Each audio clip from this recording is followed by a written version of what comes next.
Good morning, mob family. Hello. All right. Let's get this show started. How's everyone doing today? Um, Episode. I'm not gonna say what episode it is because I have an official opener this morning. So you see her. She's in the corner. She's getting ready. See her in the background. Oh, now she's running over that way. The music is awesome. So just a huge shout out to William Musser who created all the music for Monty and Strong. And yeah, it's the music you hear at the beginning. Good morning, everyone. So I'm going to say, as I always say, I say good morning, and you apply that to the time zone you're in because we are truly international. So good morning, good afternoon, good evening, wherever you may be. And welcome to our Kaffeeklatsch. I'm waiting for my opener to come in. She's getting ready. I think she's still in makeup. Here she comes. My God, if you keep growing, I'm gonna have to raise the screen. You're growing out of the camera. All right. Welcome to MoB TV Kaffeeklatsch, episode 101, and enjoy the show. Thank you. Yeah. Awesome. So how's everyone today? Episode 100 is still fresh in the memory. So yeah, Z, can you adjust the screen, please? That you came in through. Thank you. Oh, much appreciated. Thank you. All right, so let me just say good morning to everyone. I'm just going to give you a blanket good morning because if I go back, you guys have been speaking for the last, 4 or 5 minutes. So good morning to everyone who's here. Good morning. Hey, it's good morning. Thank you, Jasmine. Good morning, Stacy. Let her know I said good morning. Hope she's okay. Those of you who might be in the path of the hurricane, if you're down in Florida, I hope you're okay. That whole Gulf area got hit.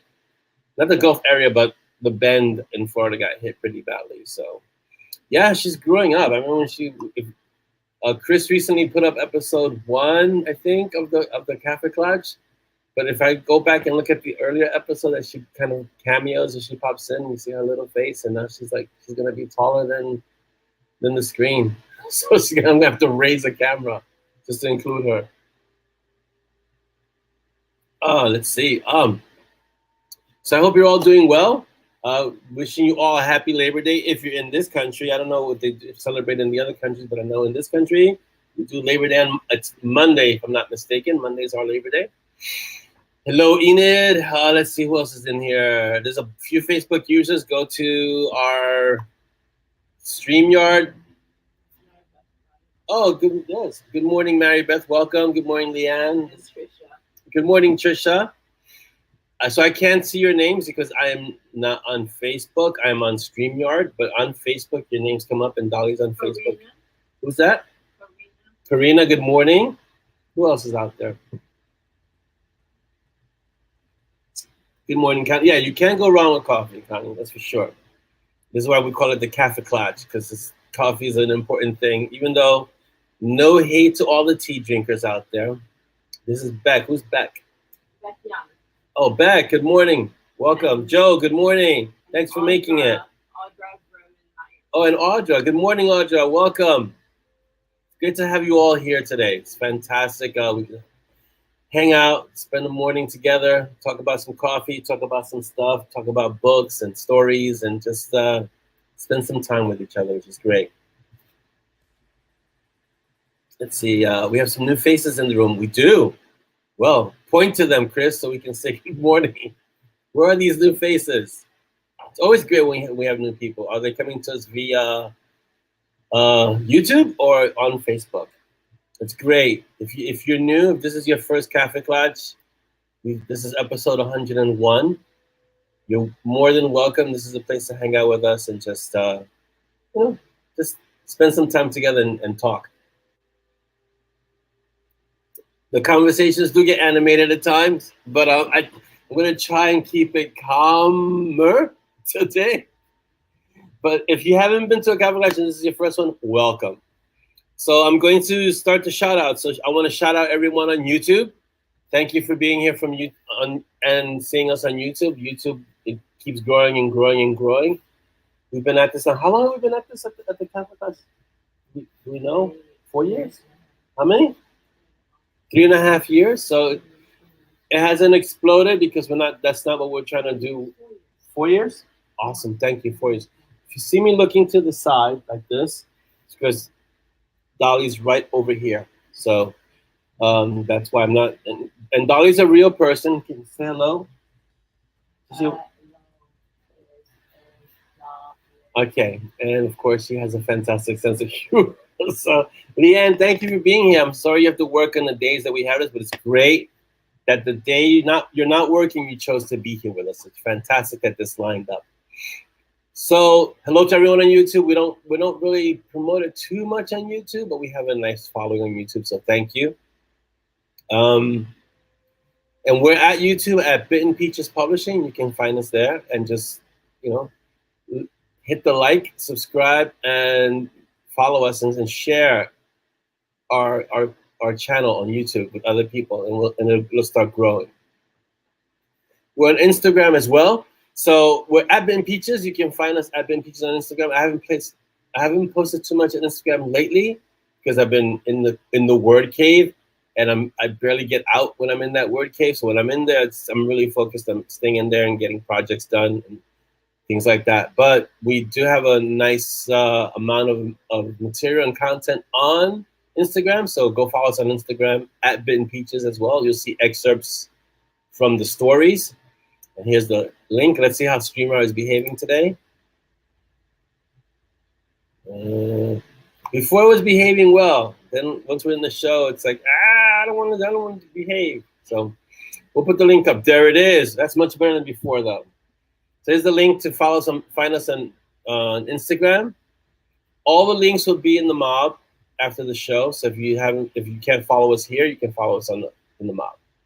Welcome, Heather. Good morning. So I'm going to hide this, but now you know where we are. On Instagram, we're at Bitten Peaches. You can find us there. I'm going to hit it now because it takes a while for it to come off. So there's a nice amount of content on Instagram that you'll find us there, and it's like excerpts from the book and comments and some of your favorite things from the books that you'll see. Just interesting lines that stay with you, kind of thing. Let's see what else. Zazzle. We're on Zazzle, so I'm not worried. This is actually my favorite Montague and Strong hat. That's why you see me always wearing this one. But I got another one that I got to break in. Let's see. This is my Montague and Strong hat. The other one. I like this one because, what is this called? What is this? It's called Distressed. I like it because it looks like it's been worn out. I can put it here. So you see how it's frayed and it looks really awesome. So it's distressed and it's really good, and it's on Zazzle. So go to our Zazzle store. Here's the link. I'll put it up there. It lets me. It's gonna act funky because it's StreamYard, and StreamYard sometimes is temperamental. But you go to our Zazzle store. Let me show it. Let me hit the link again. You go to our Zazzle store, which is EMANDES, M&S, and just get your swag on. That's our link. Please use that reference. It helps us. It's kind of our analytics, so it lets us kind of track, keep a better track of what's happening on the Zazzle store. So use that link use that exact link, right? You can use that exact link. Absolutely. Use the exact link there when you go to Zazzle, and that'll take you to the swag store and get your swag on. All right. Again, these links will be up at the end of the show on our MoB page. Let's see what else we got.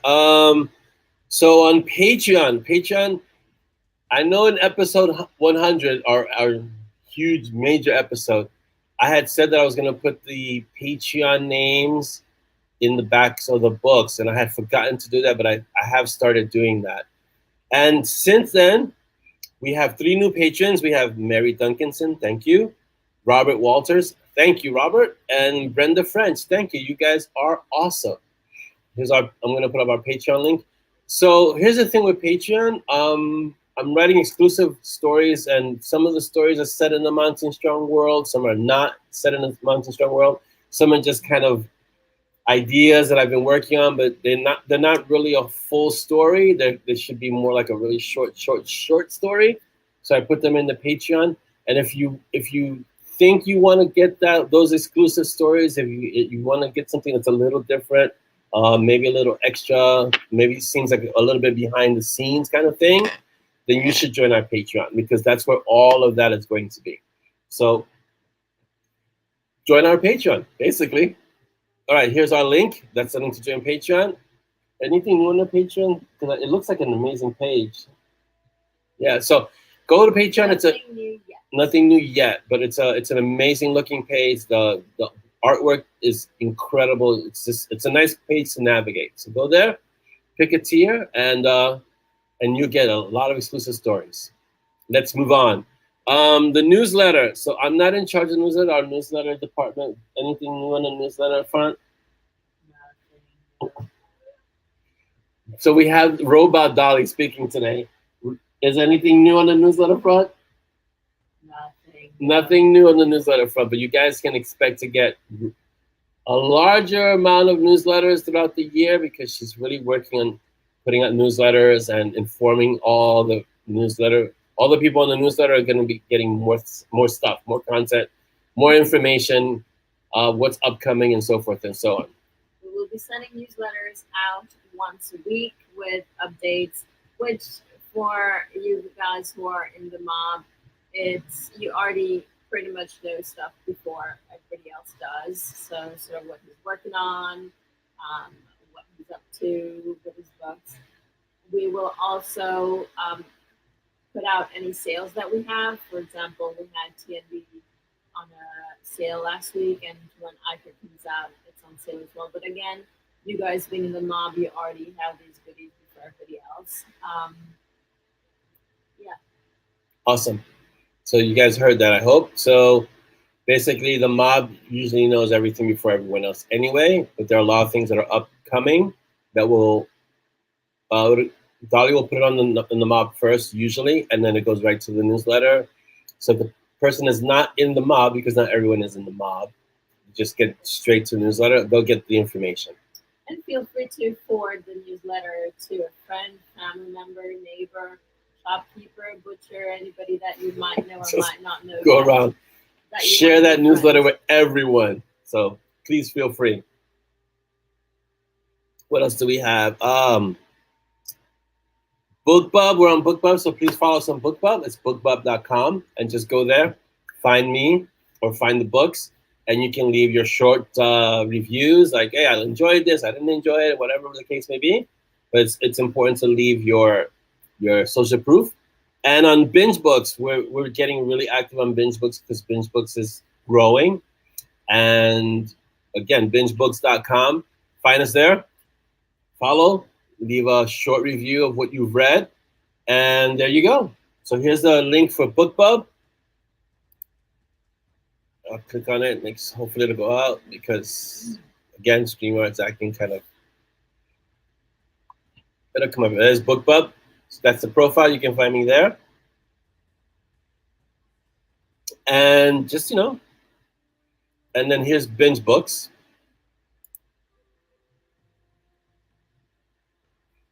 Awesome. Fantastic.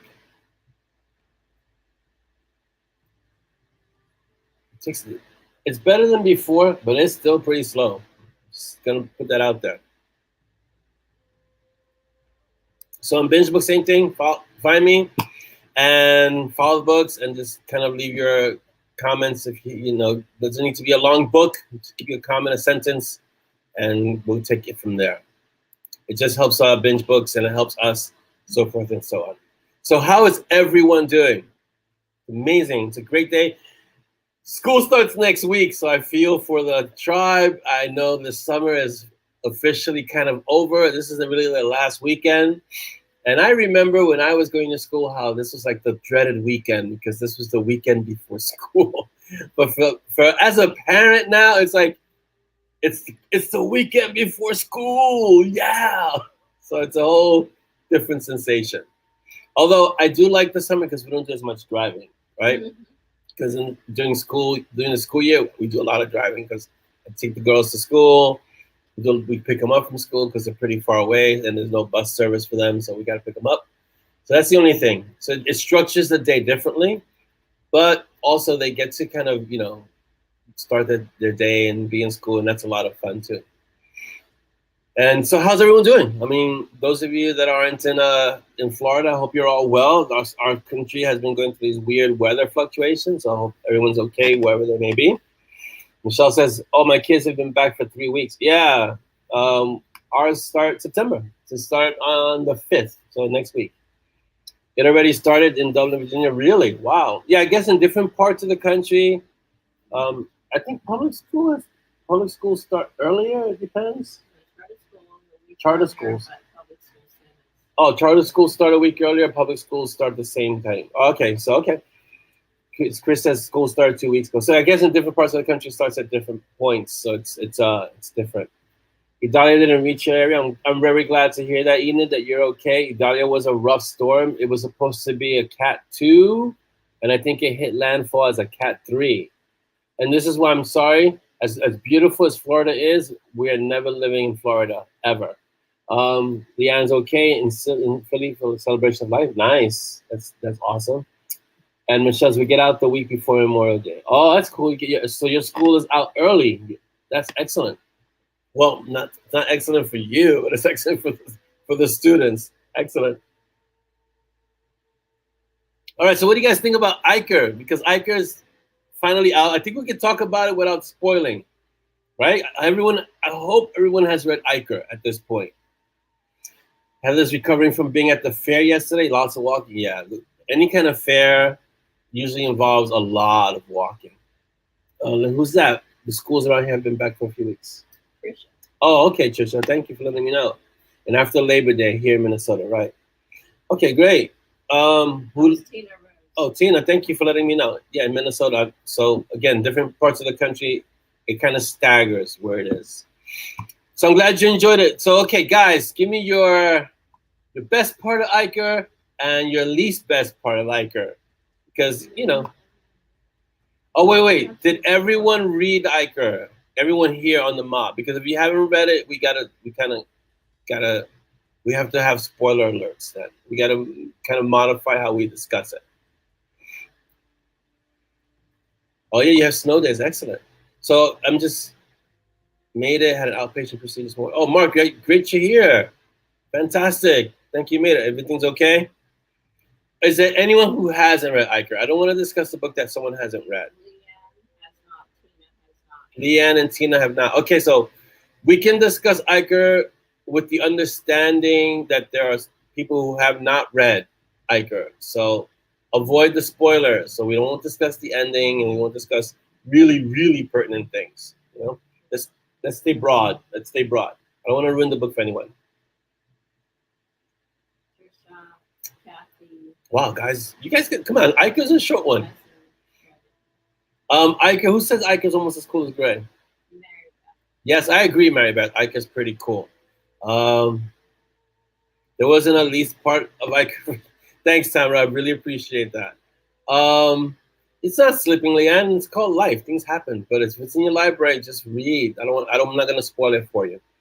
He did go through a transformation, which is pretty fun. And this is this book, Nightwalker, is the end of his trilogy, right? And so I'm not planning on writing another Iker book for a long time. I'm not gonna say never, because I never say never, right? But I do think, like Michelle is saying, that the best book to see Iker in, although I don't know, I can see Iker in the stray dog world too. The best book for Iker to be in would be Night Warden, right? For him to pop up and kind of like assist Gray on something, because he's kind of unsanctioned, and Gray is very much, even though Gray is very principled, he kind of moves in a world that's a little darker, a little shadowy, a little gray.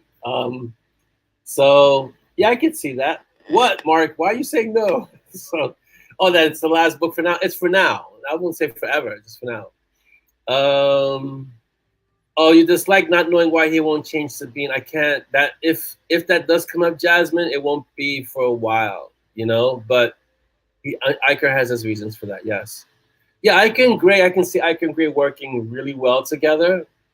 The book that I'm currently writing, which is The Stray Dogs, which will be ready soon. I think the art is opening up next week, if I have it here. I'll go through the book and audio updates later. I can definitely see Iker moving in that world too with Sebastian and the Treadwell directive, the Treadwell supernatural directive. Iker really fits in. As much as he fits with Gray, I think he fits even better with the Treadwell Supernatural Directive, because the Treadwell Supernatural Directive is very much a fringe group, and it's kind of right where Iker's world is. Iker with Monty and Simon would cause a lot of friction because Iker's an assassin, and so Iker's like the most efficient way would be to just eliminate the target, the problem, and Monty and Simon would be like, no, that's not what we do. So that would be good because it would create a lot of friction that way. Chris wants to know, when will Frank get his own story? I would say probably in the next Night Warden book. We start uncovering more of Frank's background, which would be fun.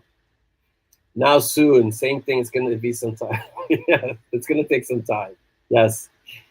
Yeah, but I can see Frank bothering Iker for sure. And also, well, I can't tell you because of the spoilers. But yeah, I can see Frank bothering Iker in more ways than one, for sure. Yes. Will Iker and Michiko ever see who's better? No. Because Iker and Michiko move in two very different worlds. And Michiko, I'll sell it for you right now. In terms of raw power, Michiko is way past Iker.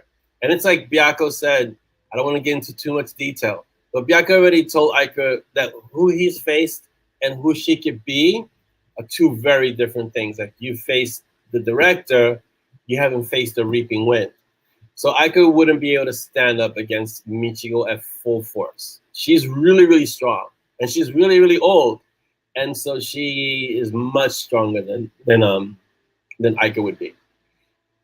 So Jasmine says she wins hands down. I agree. She wins hands down. She's just held back. Like, even when she was using the UV lights in the garage, she wasn't going full force. She was just using a tool to take care of him, but she could have eliminated him. Oh yeah, who's reading snippets? Who's that? Tina. Oh, great, Tina. Awesome. I'm glad you're enjoying them. I think I should put a snippet for Stray Dogs recently. I haven't put a snippet out in a while. I think I'll put one up for the Labor Day weekend. Stray Dogs is almost done. Yeah, one less Iker if that happened, for sure.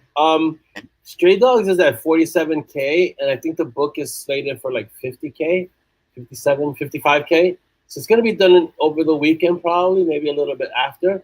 But I'll put up a snippet for Stray Dogs because the Stray Dogs, how do I explain the Stray Dogs?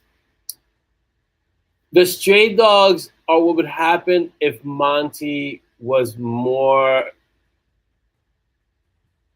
relaxed or laxed with rules than he is right now. So you know how Monty is kind of very prim and proper. Sebastian is not so much. Sebastian moves in a whole different world, you know? Yeah, Iker isn't the only one that's very afraid of Michiko. There are a lot of people who are, because understand that Michiko runs the Dark Council. So it's like, not only does she take care of the vampires within the council, it's the werewolves and the mages, and they all respect her. Mostly because it's fear, but they all respect her because she is that strong and that dangerous, and she's been around that long. So when she cleans house, and she's almost done cleaning house with the blood rule and everything, I don't know if I put it. I think I put it in a book, but I haven't really. Oh, it's an entropy. I don't want to go too much in detail, but let's just say she's almost done cleaning house. Then she's going to step back. And you're going to see more of her at Monty and Strong because she's going to take a step back from the director position. And I guess I could say she wants to put Ken in her place in a way, but she's going to be more behind the scenes. She's still going to be active with the Dark Council, but she's going to kind of install Ken as the director. And more like, she's going to be like a kingmaker where she puts Ken in charge, but operates behind the scenes, and that makes her even scarier because now they're not going to know what she's doing. So those are her plans. And then once she does that she steps a little bit, she's going to take like a step away from the Dark Council, then she's going to be more involved with Monty and Strong. And then we're going to see more of her and Roxanne get more involved with M&S because there's a question in the question area when we'll get to about Roxanne. And I'll discuss that later on in the show about Michigo and Monty Simon and Roxanne and what's going on there. So let me get to the book and audio updates because it's already 12. I don't know where this time goes. Really, I don't know where. So Iker Nightwalker. So if you haven't left your review, you know the announcements. Please leave your review, because the social proof helps the books, and Amazon likes the algorithm. The algorithm. I was having this conversation with Dolly way in the beginning when I first started writing, and most beginning writers, we would attribute everything to the algorithm. And so you do this because it impacts the algorithm, and the algorithm was like this mysterious. It was like the force. It's like the algorithm was everywhere. But in terms of reviews, Amazon apparently likes when the books have social proof because then they push the books and more people get to see it, and so it does help the algorithm. So if you haven't left a review, leave a review for Nightwalker. I think it's still top new release in one of its genres. It just amazes me when they do get up there. You have to understand that when I first started writing, none of my books would ever get number one anything. I mean, for me and for Dolly, it was always number ones. But they were number ones in Amazon. So now every time that they get to number one, it still is like amazing, All right, so the Stray Dogs art opens next week. So I'm going to say the art opens around Thursday. It might be sooner. It might be Friday, but I'm pretty sure Thursday is when it's going to happen. So get just over. And there were a few people who didn't make the art for Nightwalker. The Stray Dogs is an actual full-length novel, so you have time to get in there and shred it apart. So I'll, of course, in the MoB, I'll put up notices and let people know. And even today, when I put up the Stray Dog snippet, I'll let people know that the art's opening next week. I always get that new book. Dolly just gives me this look like, really? Because every time it happens, I send her a text. Like, look, it hit number one. And she's like, really? So like, but yeah, every single time. I don't think it's failed, right? Not one book I haven't sent it. Every book that hits number one, I'm like, oh, look, like it's like the first one. So I always get that new book rush. Yeah, it's fantastic. All right, so the art for Stray Dogs opens next week. Then I'm deep into Entropy right as that art is happening, and Entropy is going to happen October. So our Entropy is coming really quick. And then I'll let you know when the art comes out for that. So in addition to that, I'm writing Test Drive. You guys remember when I asked in the MoB about classic cars I wanted to use for a Patreon story? Test Drive is that story. We settled on the Nova, so Krista gets a shout out. No, Krista gets a shout out for her Chevelle, but LD gets a shout out.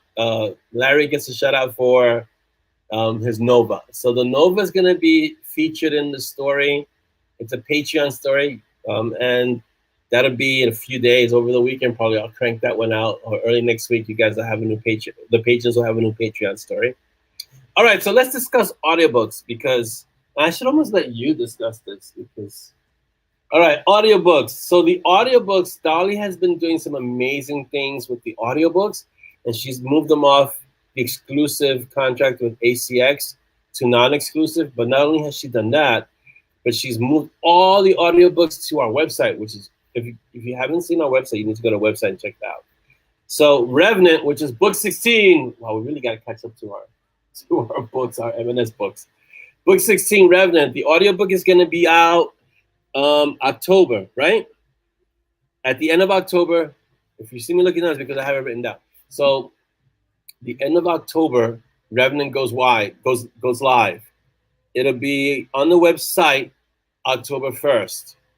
And then when does it go wide? Okay. So production ends September 30th. That's when we get the files back from Kevin, who is the awesome writer. Make sure. Can they hear you? Can you guys hear her? Yes, they can hear me. Okay. I'm putting up the shop website on the screen. So this is the shop for our website. Go. So production of the audio is at the end of September 30th.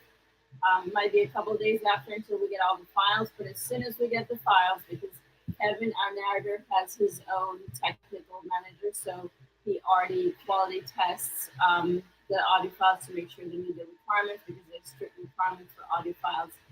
And so as soon as we get that, we can upload it to our website, so you can go and buy it directly from there. The prices are better on our website because we have full control of the pricing. Full control. And we have an additional, in addition to the discount that is there for everyone, there's also a special discount just for you guys.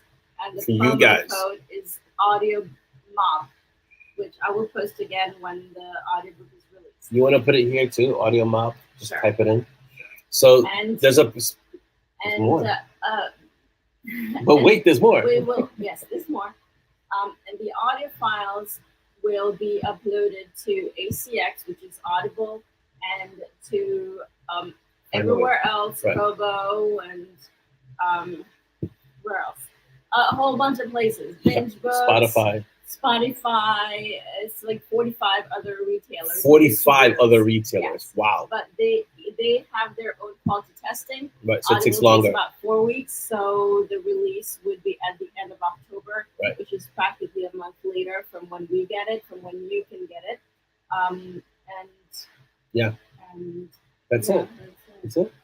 Okay, that's it. I'm gonna try and condense that because there's a lot. Basically, you guys can get it.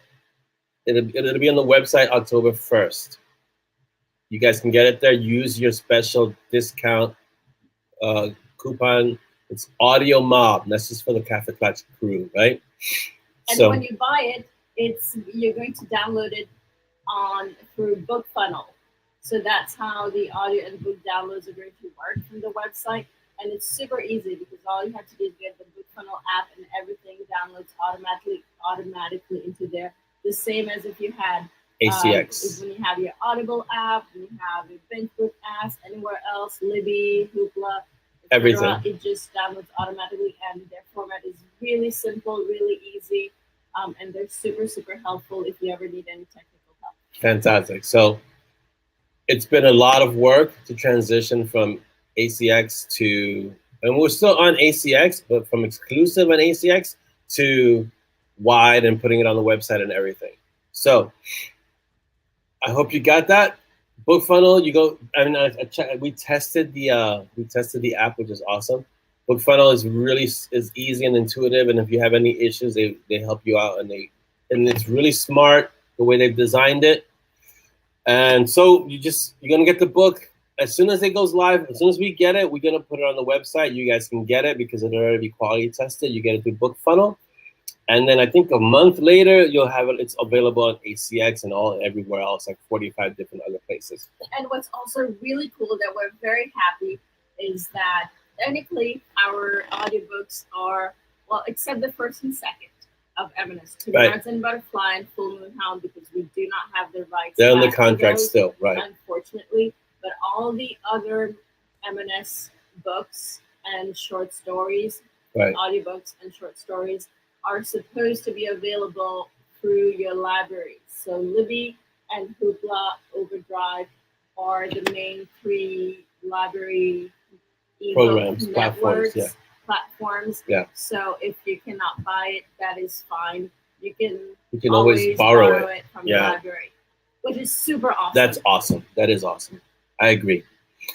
All right, so you guys know, and if you have any questions regarding the audiobooks, send Dolly a PM, and she will walk you through the process if you're finding yourself kind of stuck somewhere. All right, what else do we have? Also, signed books. So some of you have requested that you want to sign books. So basically, what is Dolly's going to put a form up on the MoB page for those who want signed books, and then I guess we'll work out how you guys get the signed books. But she's moving to have signed books. Yeah, the audiobooks ourselves, it's really complicated, the whole thing behind audiobooks, but let me explain it in a nutshell.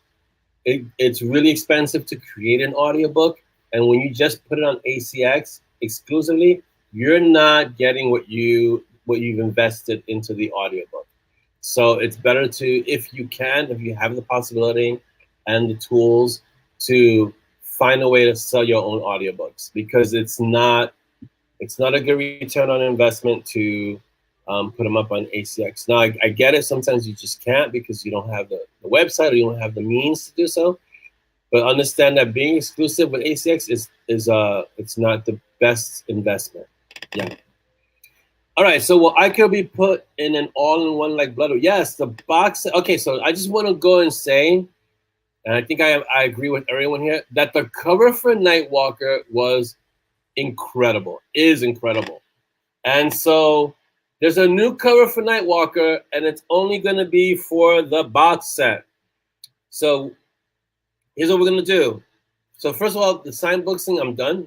The signed books, if you, Dolly's going to put up a form, and if you want signed books, you talk to Dolly. You guys walk through that form, and we'll work it out to get you a signed book. On the website, so there's a few things on the website. The audiobook, The Date, is free, which is a great story. I was listening to it the other day. It's a great story. Not like I wrote it or anything, but it's a great story. The box set's gonna be there for about a week, and then it goes to KU and it goes all over the place, right? And then Not all over the place. no. Oh, when it goes to KU, it goes straight to What KU. don't know is that when you're in KU, This is more background stuff. So. You're being exclusive with Kindle. Right. So none of our books are available Anywhere else except on Amazon. True. When it's in KU. This is true. So what we love to do is to, well, we haven't figured it out yet, but in the case of the box set, what we're doing is having it available on the website for a week. Yeah, for a week. Just to see how it goes, and then it goes on KU. Yeah. And then it'll be available on Amazon. Okay, so, and the Spiritual Warriors Pentology is going to be on the website. So that's the first series that was written is going to be on the website. So look for it there. It's coming soon. When is it? Only exclusively on the website, the Spiritual Warriors. Okay, so the cover, there's a story behind the cover for Nightwalker, because if you look at Iker, the cleaner, the first cover, he has a red cravat, right? The red kind of scarf type thing. And then in Day Strider, you don't see it. And in Nightwalker, the cover felt kind of monochromatic, right? It's kind of this gray, bluish type, and it was lacking some red.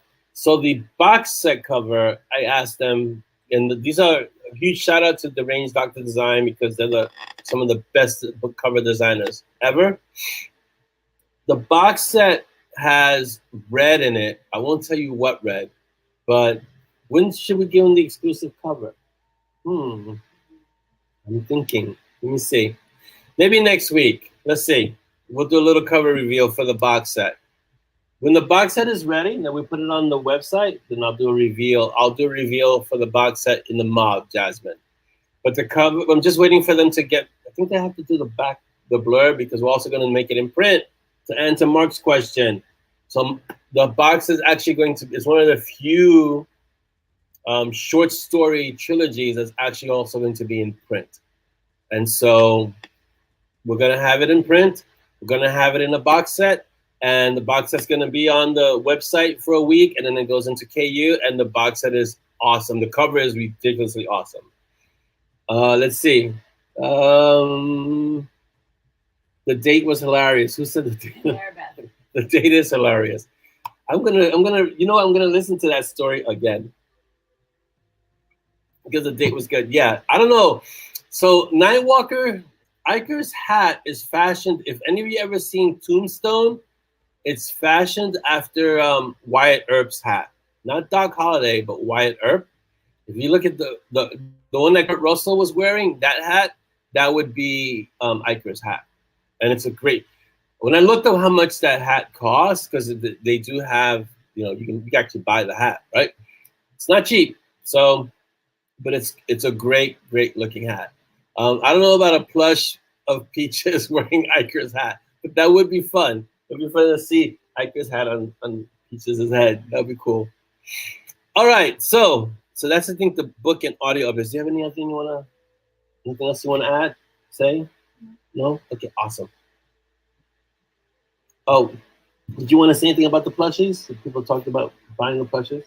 All right, we're still into the whole finding a way to get these plushies affordably because they're not exactly inexpensive, and we don't have a warehouse to store thousands of plushies for people who want to buy them.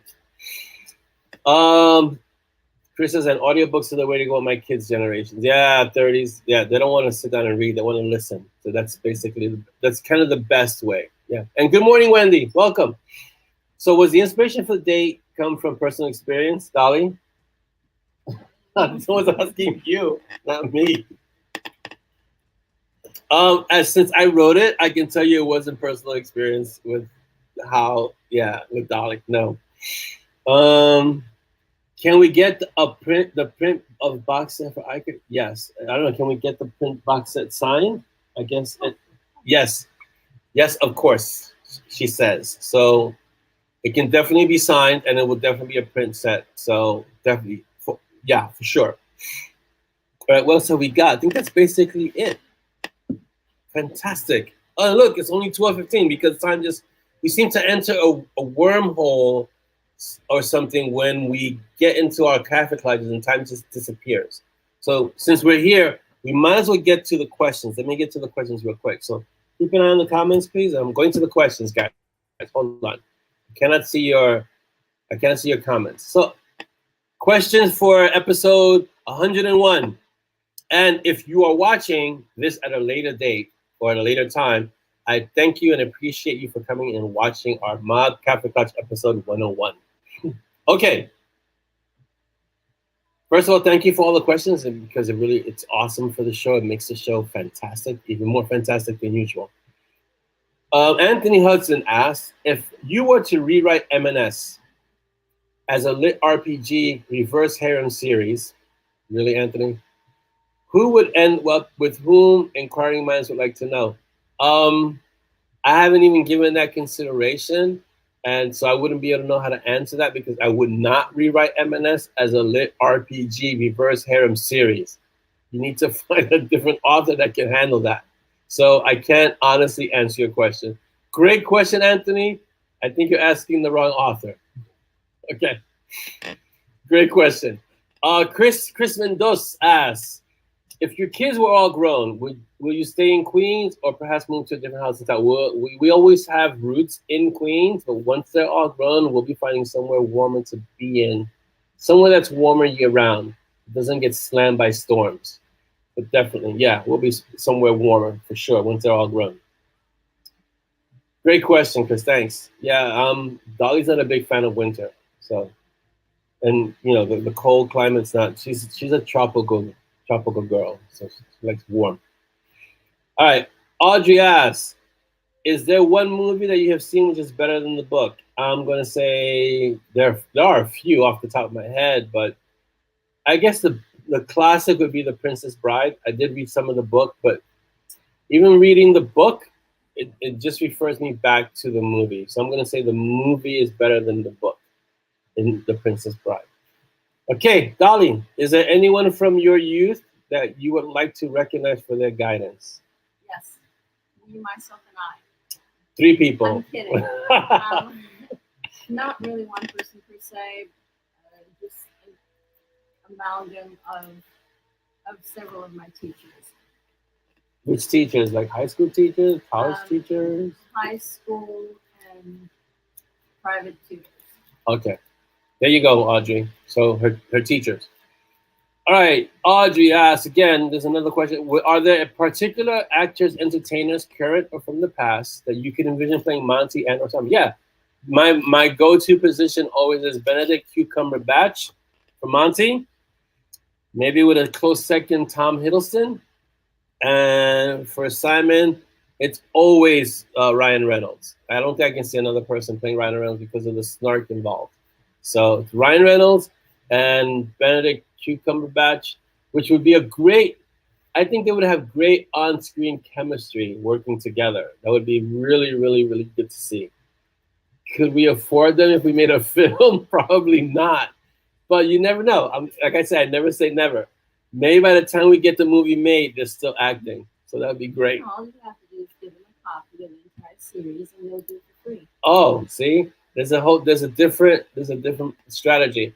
According to Dolly, I just got to give them all the M&S books, and they would read it, and they would find it so incredible that they would then do the movie for free. Not as an in-kind payment. No, but just free. They're going to love it so much, which there's no doubt that they would. They would be amazed. That they're going to push for it. They would be like, I've got to be this character. Mm-hmm. Got it, guys. So we better start shipping those books to Benedict Cumberbatch and Ryan Reynolds right away. Okay, Joe's asking.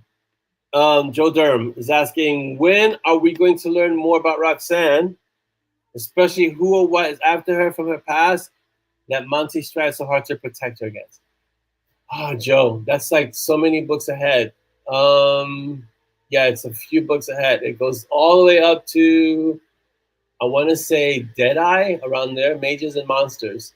So it's like, yeah, it's so far ahead. But we will find out. But you just got to stick with the series. But I hope that answers your question. And she's going to be making more and more appearances as we get closer and closer to that point, because it's going to start coming to a head there.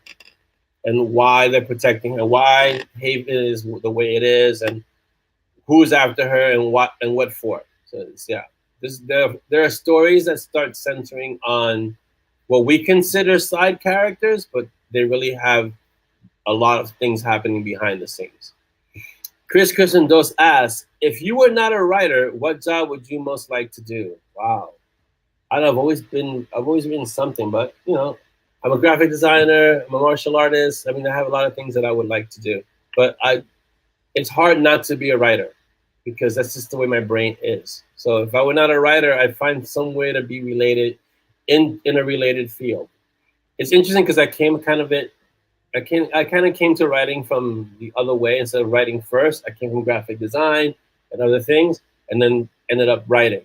So now I'm writing, but so when I see my covers, I know what works, what doesn't work, and things like that, because I have the graphic design background. And I also have the martial arts background, so writing fight scenes and things like that also make a lot of sense to me because I can envision how the fight scenes would work. So I kind of came of it in a roundabout kind of way. But I don't think I could do anything but writing because it's just such an integral part of who I am, the storytelling itself. If I weren't a writer, I would do something else that's like storytelling. So screenplays, movies, web, movies, illustrating comic books, like things like that. Writing for comic books is also very, very related to writing. So it would still be writing, but writing in an illustrated form, things like that. Speaking of which, we really got to get a Monty and Strong comic book. We really do. We really do. So, let's see. What did I miss? Will we ever be able to get posters at some point? I think the only covers that you could get posters of would be the Night Warden covers because they're shot at such a high resolution that if we blow them up, they don't lose any fidelity. I mean, they look amazing blown up. They're incredible. If you blow up the other ones, you kind of lose a little bit because they're not designed for that. But the Night Warden, Gene Monaco created some amazing covers, and the actual originals, you could blow them up to whatever size you want. They will look the same. It's incredible. Posters of, yeah, so we have posters though, right? Don't we have posters on Zazzle? Yeah, we have posters of Galen Zara's art. We have posters of Mona Finden's art. It's all on Zazzle, so yeah. Yeah, something like what JPL has on his walls. Yeah, those are things you can get. We have them on Zazzle if you want posters. They're there, but you also got to deal about copyright stuff too. So you're blowing it up and you're making it for sale. If you're using stock images, at some point, I think it's after a certain amount, you got to start getting a license to be able to sell them. So it takes some legal wrangling to make sure that you can get that without having to deal with issues. So, but the ones for Night Warden, I own those covers. I own those images. So we could do whatever we want with those. Which characters would you consider to be in their own books? I don't understand the question, Kevin. Which characters would you consider to be in their own books. I don't. Maybe you can clarify that for me, Connie. Joe asked, "What are my thoughts on the greatest martial artists of all?" Jeez, I can tell you the martial artist that had the greatest influence on people would be Bruce Lee. But the greatest martial artists, you have to go through history because there's so many, and it also depends on the. That's a conversation that we could have an entire show about, Joe. But if you're talking about actual weapons, like in swordsmanship and martial arts in terms of the foundation in Okinawa for karate, or in China in kung fu, and there are a lot of martial artists that had an amazing influence in martial arts. So then we'll talk about time periods, or we talk about historical martial artists, or we talk about current martial artists. So, and then we talk about movie martial artists like Jackie Chan and Jet Li, or we talking about traditional, like real martial artists in terms of you don't really know about them, but they're incredible, things like that. So that's a big question. So I've been practicing now 35, 36 years. So there's a lot. That's a huge topic with a long history, and it spans all different types of martial arts in themselves. So it's if you can get a group of martial artists who can have the conversation, it's an amazing conversation to have. Once you have the understanding that no martial arts is better than any other, and it's just different expressions of your body only moves in a certain amount of ways. You just figure out different ways to move depending on the culture and the people and the country and the history. But after a while, your arm only bends a certain way, and if it's bending the wrong way, it's because it's broken, things like that. And you can only hit another person so many different ways. And after a while, it's just distilling, okay, this is the way we found out was more efficient. This is another way we found out was more efficient. And then this culture created this kind of weapon, and the other culture created a different kind of weapon, and so forth and so on. So it's a great conversation to have if you can sit down and have it with people who are open-minded and don't allow ego to enter that conversation. What about a graphic book, Enid asks? Have you thought about that? Yes, I've thought about it a lot. I grew up collecting comic books. So you can imagine I would love to have a Monty and Strong graphic novel. That would be awesome to do. So we should think about a graphic novel for Monty and Strong. We have thought about it. It's just we need an illustrator, and what else do we need? It's more that we need a bigger audience? Reader base if we're going to have a Kickstarter. Yeah, if we're gonna do a Kickstarter, we need a larger reader base. Yeah. That's really Yeah. We need a much larger reader base if we're gonna kickstart something like that, because we'd have to hire illustrators and writers and the production of the actual book. I mean, there are a lot of moving parts to something like that, graphic novels, yeah. How much is it first page? $150, $200. Yeah, it's between $150 and $200 per page for a graphic novel, for a good graphic novel. So imagine, you're not going to make a graphic novel of 10 pages, but let's say it was 10 pages, it's going to run you from $1,500 to $2,500 just for 10 pages. And most graphic novels have like 50 pages. So you just do the math. It adds up really quick. And that's not taking into consideration distribution, creating the book itself, binding, getting all that. Who's leaving? Bye, Mary Beth. Thank you so much for being here. Have a fantastic weekend. Mark, take care. See you next time. Have an awesome weekend. Let's see. Oh, welcome, Darren. All right, Darren. Somebody said I vote for the Filipino arts as. Yeah, Filipino arts are great. Especially Pencak and Kali they're very effective. So yeah, I mean, I respect all martial arts in terms of that. It's amazing.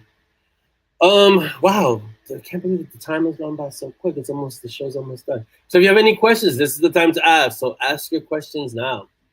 Yeah, pushing the merch is great. We always want the merch, people to get the swag and get the merch. You guys have been amazing with that.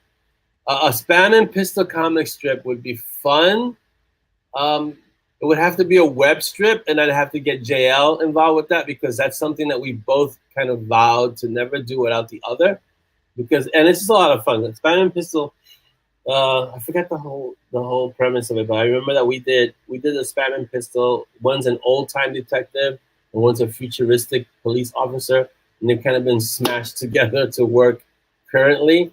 And so one uses anachronisms to speak, and the other one is using future speak, and they solve cases together. But they're really, really, really short moments of little stories. So if you haven't read the Spam and Pistol, you should, because it's a lot of fun. Yes, Enid, if we ever create it, trust me, you will know, because I will make sure that everyone knows that we have a graphic novel. I'm a huge graphic novel fan. Yes, Michelle, there are many disciplines, and you just have to respect them all, because you can learn something from almost every martial art discipline. Chris says, did I enjoy the summer break? Yes, I'm enjoying my break that I had to take. So yeah, I've been writing through the break. It's not like I haven't been busy. I've been busy. I'm really busy. I'm looking at my calendar, all the stuff that we got to do still. But yeah, I've been busy, and the break was fantastic. And a huge shout out to the admins and Dolly, who imposed a break on me that I would never take voluntarily, but because they do it, it gives my brain time to recharge, and I can still write all the time. Yeah, and it's really, everyone should thank the admins too. Yeah, because your books will be released sooner than rather. Yeah, so everyone needs to thank all the admins and all the mods, because the pack makes the mob, and the admins are the ones who kind of are gatekeeping, like you cannot post anything, get out of here. And then Dolly, so they do it on that end, and then Dolly does it on this end, so I kind of have to listen. And also my mods, and I say my loosely because they are the mods, but the mods they have authority within the mob. I make sure when they're a mod, I don't undermine them, I don't undercut them. So if they say this is what we're doing, that's what we're doing, and that's just the way it is, you know. So they allowed me, the mods, the pack, and the admins allowed me to get so much work done that you have no idea. So if you're getting books almost back to back, you can give the mods a huge thank you, because that's the only way it was able to happen. Okay, who said they don't think 50 pages would be enough? I'm not sure that 50 pages would be enough for M&S stories. Well, that's why graphic novels, you can do many of them at a time. You can do, not at a time, but like, episodic. So you can do, like if you took Tomb Yards and Butterflies, you can make 3 graphic novels out of that one book. The first part, second part, third part, and call it the Tomb Yards and Butterflies trilogy or whatever. And then you go that way, and you just do every book that way. And you can make a lot of graphic novels out of the M&S series. There's a lot of content there for sure. Yes, the Mod Squad, because the Mod Squad and the pack, this is why I call them the pack. I can't call them the mods because it just sounds too much alike. But the pack is amazing. And then Dolly kind of reinforces it on my side, and it's like, whoa. So I don't mess with the mods when they're doing something. I don't mess with the mods at all, because they've been entrusted to do something, and I step back and I let them do what they need to do. The mob wouldn't be the mob without the mods, and I wouldn't be able to do what I need to get done without Dolly and the mods, and that's the way it is. I don't argue with it. I just accept it. Like when they say, "Oh, you're gonna take a break," I know better than to say, "I don't need a break," because the last time they did this was, I think, after Night Warden, which is I always need a break after Night Warden. I've explained it before, but I've always needed it. It's like the mind space for Night Warden requires that I take a break after I write one of those books. So they said, "You need a break." I say, "Okay, I'm going to take a break." Good idea. Who's asking me if I would do a Western style or manga? Tina, that's a great question. Manga would be awesome if I could get the illustrator for it. Because the whole thing about manga is, or manga, if you want to be proper about it, is that you need both components, right? You need the story and you need the illustration. The illustration is a really, really important part of any comic book, but just as much as writing. Like, so when Chris Claremont was writing the X-Men, that's considered the X-Men at its height, because the writing was so good. But also, the art was what sold so it's like how we're reacting to the Nightwalker cover, right? When you see that cover, you go, okay, this story looks like it's going to be good. And you're basing it, strangely, on how the cover looks. You don't even know if the story is any good because the cover is so good, the art is so good. You make this connection that says the story is going to be good too. In comic books and in graphic novels, if the story is good, the art has to be just as good to kind of match that story. And so to do a manga, I need a really good illustrator. I can probably do the writing because Neil Gaiman did that with Sandman. They did a comic, and he did the writing. Coming for me. He did the writing, and he had an illustrator do the illustration for the comic books. So I can probably do the writing and I'm familiar somewhat with the writing of comic books. I'd have to really kind of learn it. But the illustration really sells a graphic novel. Like if you look at a classic one would be Frank Miller's The Dark Knight Returns. So he did the art and he did the writing. And the inking was done by someone else, but he did the illustration and he did the writing for the Dark Knight Returns, a graphic novel. And that became one of the catalysts for the Dark Knight to have a resurgence when it came out. When that graphic novel came out, Batman exploded in terms of its visibility because of what Frank Miller did. And it's still considered one of the classic graphic novels, the Frank Miller classic novel of the Dark Knight. And there were others, like Dark Knight 2, Dark Knight 3, like he continued it. But that first one is the one that really kind of brought an awareness to Batman. Not that Batman's ever been obscure, but within the graphic novel sphere, that Dark Knight, it was like 3 books, and then it was condensed into one big book. It was amazing to see. And so Frank Miller wrote it, and he also illustrated it. It's like that. So yeah, all right. So is that what Connie meant? Are there any characters that could carry their own book? In the Monty and Strong world, yeah, wow, that's so. Here's the thing that I do with my characters. In the Monty and Strong world, all the side characters have their own backstories, whether it's apparent or not. They have the kind of universes. They have and there's a saying that every character believes that they're the center of the story of their own story, and that the villain is the hero in his own story, right? Most of my side characters, despite the fact that you don't see much of them, I can write a story with most of them. I'll give you an example that is Peanut. So Peanut just started as a little Patreon story. I wasn't going to bring Peanut into the Monty and Strong world. I wasn't going to expand that character further than that. And she's taken on a life of her own. Like she's popping up everywhere. So it's like, or like Bug. When I originally wrote Bug, if you haven't read The Gatekeepers, you should. But if you haven't read The Gatekeepers, Bug was going to be the sidekick or the assistant to Porter. Porter was the main character. It's supposed to be the main character of that story, of that series, The Gatekeepers. Porter is not the main character. I can honestly admit it, that Porter is just, he's there. He's just as important. But Bug is the one who carries that story. Bug is the one she's the heart of that story, of that series, of the Gatekeeper series. It's really Bug. Even though Porter is like the gatekeeper, Bug ends up being a gatekeeper too. But it's like Bug takes over. I'll put it to you like this. Bug was so prevalent, so she came so to the forefront of that series that the second book is about Bug, to the degree that it's called The Way of Bug.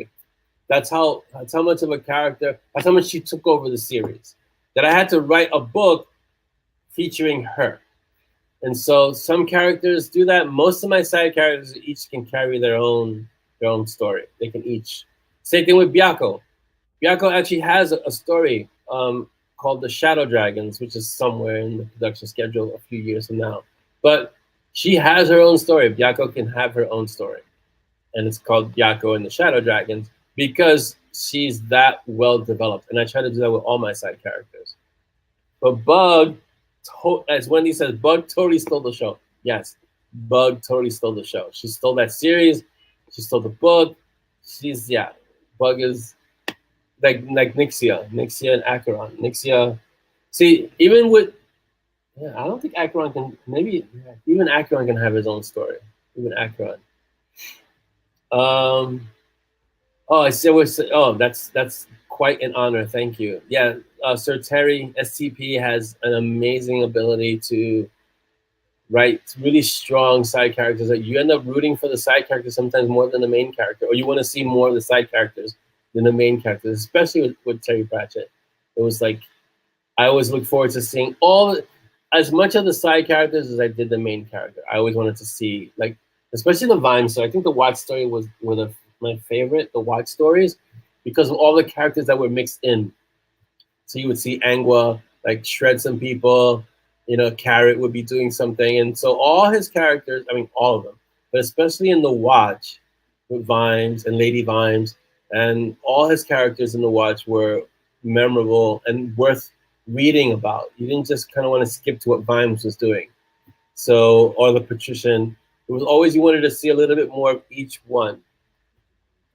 Oh yeah, and CMOT the Dribbler, that was like those, and it was the way Sir Terry Pratchett did it was so awesome in the sense of that he wouldn't hit you over the head with so many side characters.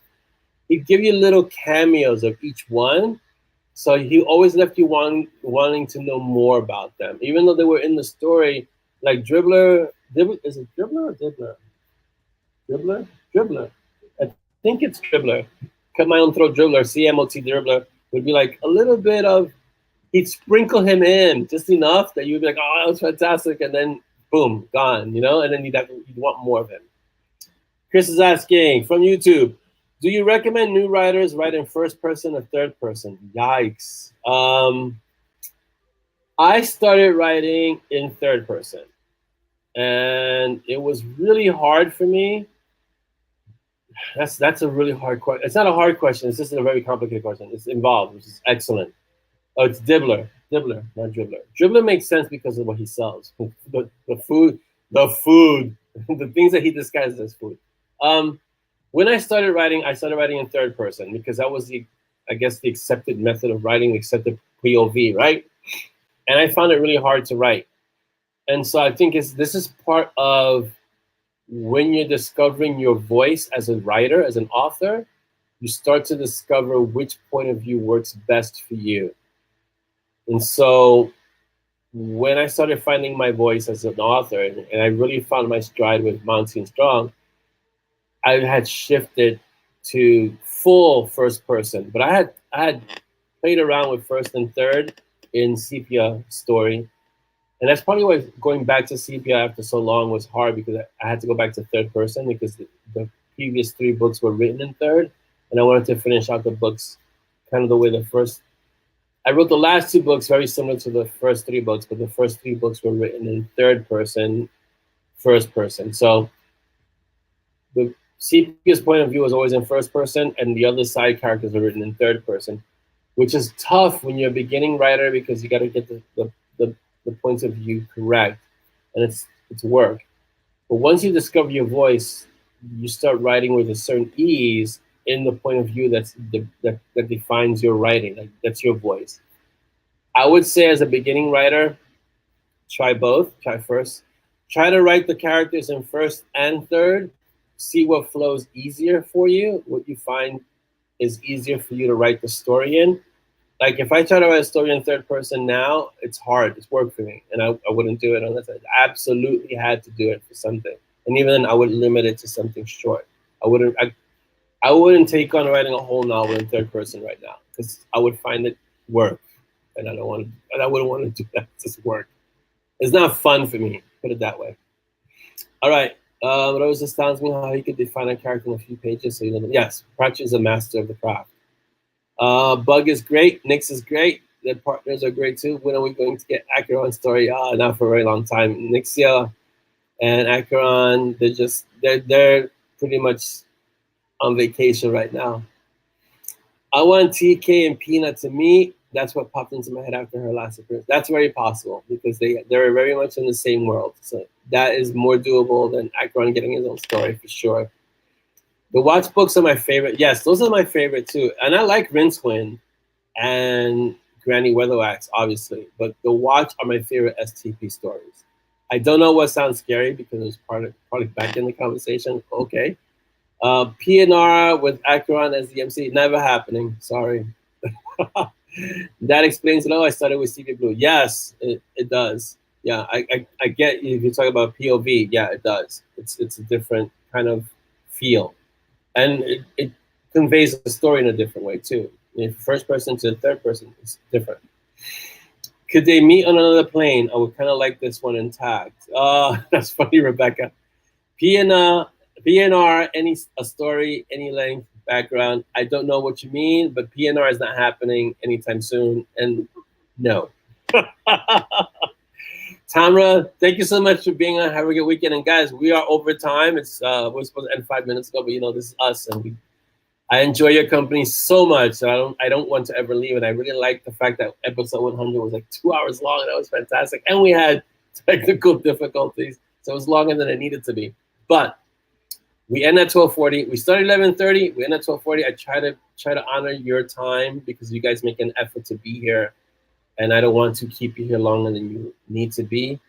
But yeah, oh my God, Denzel Equalizer 3. If you haven't, the trailer for that looks fantastic. You want to talk about a great character?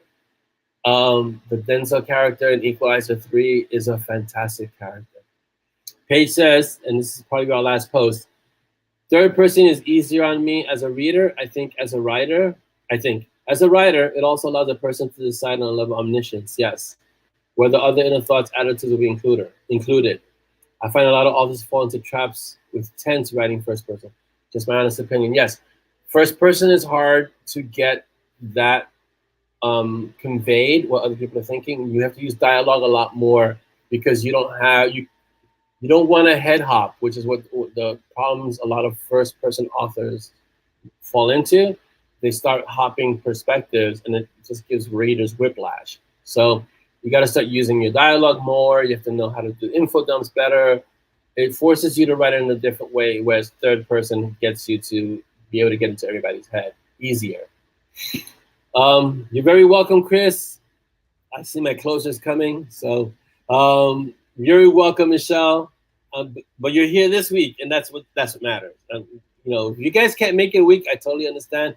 That's why these things are recorded. So again, if you've made it this far, huge shout out to everyone who's watching the show, not live, recorded, but you're here. Thank you. I truly, truly appreciate it. So it's the 3 B's, everyone. Be kind, be unstoppable, and be uncommon. So where's my closer? I'm here. My closer's here. Yay! Thank you for coming to MoB Kaffeeklatsch episode 101, and have a great weekend. Have a great weekend, everyone. Bye. Thank you, closer.